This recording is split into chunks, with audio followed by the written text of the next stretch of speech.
Hi everybody, I'm going to give you a few pointers on deadlifts. So people always wonder why we do deadlifts. Well, deadlifts are recommended because they not only work your hamstrings, your glutes, depending on which kind of deadlift, which I'm going to go over, but it's a full body exercise. Core, it is back, so your posterior chain works, your shoulders work. Everything is working, and it's functional in that if you ever have to lift something heavy, you then know how to do it. So whether it's a Romanian stiff-legged deadlift or a Romanian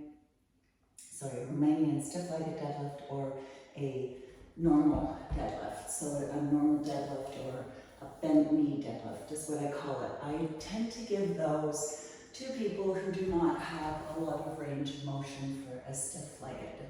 So I will go over those differences with the weights and demonstrate the two different kinds of deadlifts. Okay, so this is double-legged, not a single leg. That's a different ball game.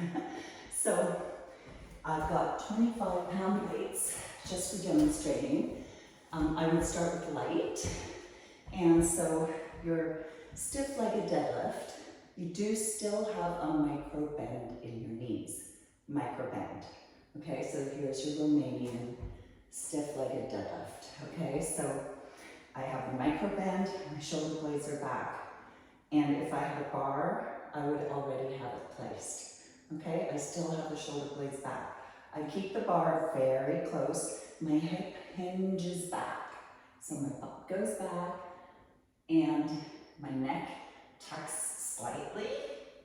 You don't have to have it cranked up, and you're going to come down as low as you can. Come back up. Push through the floor. Your foot placement is your baby toe, your big toe. Your heel is on the floor.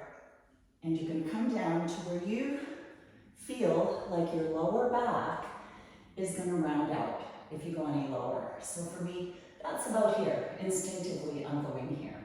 I still have that slight arch in my back, okay? So not purposely arching my back, just a neutral stance, and I've got that stiff leg.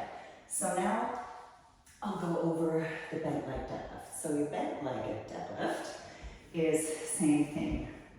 You're gonna come down, but your knees are more bent. As you come down past your knees, you're bending, and you're keeping your back flat, your tummy is tight, engaged, and then you're coming up. This tends to work more glutes, less hamstrings. So, there you go. And you've got the same neck, foot placement, back placement. And this is vitally important. I always like to reset my shoulder blades when I come up. Do you have to come and push your hips through? Not really. That gives you the likelihood that you might hyperextend the knees. So I would just come up to your beginning stance and then go back down. So there's the two types of deadlifts. Now, if you're new to deadlifts, a great pointer is having a stick. So take a broomstick. I'm going to take my foam roller and I'm going to place it on my spine, touching my tailbone, and my head is there. And so for me to get that hip hinge motion, it's touching between my shoulder blades, it's touching my tailbone, and it's touching the back of my head. And now I'm going to hip hinge, and none of those contact points are going to budge. They're going to stay. So my tailbone, my mid-back, and my head is all touching that. And you're going to practice like this. So whether you're doing a stiff-legged with a micro bend, or whether you're doing a bent-legged, your back is going through the same motions.